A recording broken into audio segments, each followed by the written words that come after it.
ಪ್ರಿಯ ವೀಕ್ಷಕರೇ, ಹಿಂದೂ ಪಂಚಾಂಗದ ಪ್ರಕಾರ ಏಕಾದಶಿ ವ್ರತಕ್ಕೆ ಜ್ಯೋತಿಷ್ಯ ಶಾಸ್ತ್ರದಲ್ಲಿ ಅತ್ಯಂತ ಮಹತ್ವದ ಸ್ಥಾನವಿದೆ. ಅದರಲ್ಲಿಯೂ 3 ವರ್ಷಗಳಿಗೊಮ್ಮೆ ಬರುವ ಅಧಿಕ ಮಾಸದಲ್ಲಿ ಆಚರಿಸಲಾಗುವ ಪದ್ಮಿನಿ ಏಕಾದಶಿ ಅಥವಾ ಕಮಲಾ ಏಕಾದಶಿ. ಯಾಕೆಂದರೆ ವರ್ಷ ಪೂರ್ತಿ ಮಾಡುವ ಏಕಾದಶಿಯ ಫಲ ಮತ್ತು ಅಧಿಕ ಮಾಸದಲ್ಲಿ ಬರುವ ಕಮಲಾ ಏಕಾದಶಿ ಅಥವಾ ಪದ್ಮಿನಿ ಏಕಾದಶಿ ಆಚರಿಸುವುದರಿಂದ ಲಭಿಸುತ್ತದೆ.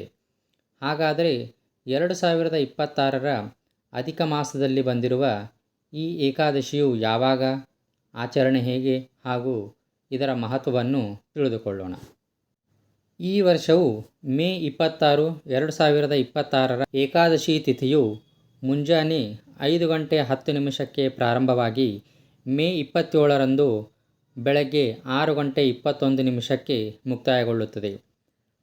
ಪಾರಣ ಸಮಯ ಅಂದರೆ ಉಪವಾಸ ಮುಕ್ತಾಯಗೊಳಿಸುವುದು ಮೇ 28ರ ಮುಂಜಾನೆ 5:25ರಿಂದ 7:56 ಪೂಜಾ ವಿಧಾನ: ಕಮಲಾ ಏಕಾದಶಿಯ ದಿನ ಮುಂಜಾನೆ ಬೇಗ ಎದ್ದು ಪವಿತ್ರ ಸ್ನಾನ ಮಾಡಿ ದೇವರ ಕೋಣೆಯಲ್ಲಿ ಶ್ರೀಹರಿಯ ವಿಗ್ರಹ ಅಥವಾ ಫೋಟೋವನ್ನು ಇಟ್ಟು ಸಂಕಲ್ಪವನ್ನು ಮಾಡಿ ಷೋಡಶೋಪಚಾರ ಪೂಜೆಯನ್ನು ಮಾಡಿ ಹಳದಿ ಹೂವುಗಳು, ಹಣ್ಣುಗಳು, ಧೂಪ, ದೀಪ ಹಾಗೂ ತುಳಸಿ ದಳಗಳನ್ನು ಅರ್ಪಿಸಿ ಪೂಜಿಸಬೇಕು.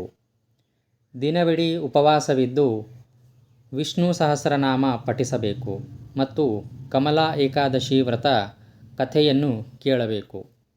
ಏಕಾದಶಿಯ ಮರುದಿನ ದ್ವಾದಶಿಯಂದು ಬ್ರಾಹ್ಮಣರಿಗೆ ಅಥವಾ ನಿರ್ಗತಿಕರಿಗೆ ಅನ್ನದಾನ ಮತ್ತು ದಕ್ಷಿಣೆ ನೀಡಿ ಪಾರಣ ಸಮಯಕ್ಕೆ ಉಪವಾಸವನ್ನು ಮುಕ್ತಾಯಗೊಳಿಸಬೇಕು. ಪುರಾಣದಲ್ಲಿರುವ ಪದ್ಮಿನಿ ಏಕಾದಶಿಯ ಕಥೆ: ಭವಿಷ್ಯೋತ್ತರ ಪುರಾಣದ ಪ್ರಕಾರ ಒಂದು ಕಾಲದಲ್ಲಿ ಕೃತವೀರ್ಯ ಎಂಬ ರಾಜನು ಮಹಿಷ್ಮತಿ ಎಂಬ ರಾಜ್ಯವನ್ನು ಆಳುತ್ತಿದ್ದನು. ಅವನಿಗೆ ಅಪಾರ ಐಶ್ವರ್ಯವಿದ್ದರೂ ಸಂತಾನ ಸುಖ ಇರಲಿಲ್ಲ. ರಾಜ ಮತ್ತು ರಾಣಿ ಅನೇಕ ವರ್ಷಗಳ ಕಾಲ ತಪಸ್ಸು ಮಾಡಿದರೂ ಫಲ ಸಿಗಲಿಲ್ಲ. ಕೊನೆಗೆ ಮಹರ್ಷಿಯೊಬ್ಬರ ಅವರಿಗೆ ಪದ್ಮಿನಿ ಏಕಾದಶಿ ವ್ರತವನ್ನು ಶ್ರದ್ಧೆಯಿಂದ ಆಚರಿಸಲು ಸಲಹೆ ನೀಡಿದರು. ರಾಣಿ ಭಕ್ತಿಯಿಂದ ಉಪವಾಸವಿದ್ದು ವಿಷ್ಣುವಿನ ಪೂಜೆಯನ್ನು ಮಾಡಿ ಜಾಗರಣೆ ಮಾಡಿದರು. ಅವರ ಭಕ್ತಿಗೆ ಪ್ರಸನ್ನನಾದ ಶ್ರೀಹರಿ ಅವರಿಗೆ ಪರಾಕ್ರಮಶಾಲಿಯಾದ ಪುತ್ರನನ್ನು ವರವಾಗಿ ನೀಡಿದರು. ಆ ಮಗನೇ ನಂತರ ಪ್ರಸಿದ್ಧನಾದ ಕಾರ್ತವೀರ್ಯ ಅರ್ಜುನ.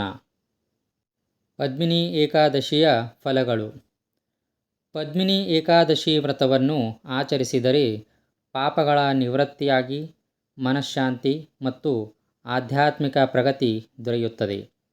ಸಂತಾನ ಪ್ರಾಪ್ತಿ ಮತ್ತು ಒಳ್ಳೆಯ ಆರೋಗ್ಯ ಸಿಗುತ್ತದೆ. ಶ್ರೀ ಮಹಾವಿಷ್ಣು ಕೃಪಾಕಟಾಕ್ಷದಿಂದ ವಿಷ್ಣುಲೋಕ ಪ್ರಾಪ್ತಿಯಾಗುತ್ತದೆ ಎಂದು ಪುರಾಣಗಳು ಹೇಳುತ್ತವೆ. ಆದ್ದರಿಂದ ಶ್ರೀ ಮಹಾವಿಷ್ಣುವಿನ ಕೃಪೆಗೆ ಪಾತ್ರರಾಗಲು ಈ ಪವಿತ್ರ ದಿನವನ್ನು ಭಕ್ತಿಯಿಂದ ಆಚರಿಸೋಣ ಎಂದು ಹೇಳುತ್ತಾ ಈ ಸಂಚಿಕೆಯನ್ನು ಮುಕ್ತಾಯಗೊಳಿಸುತ್ತಿದ್ದೇನೆ.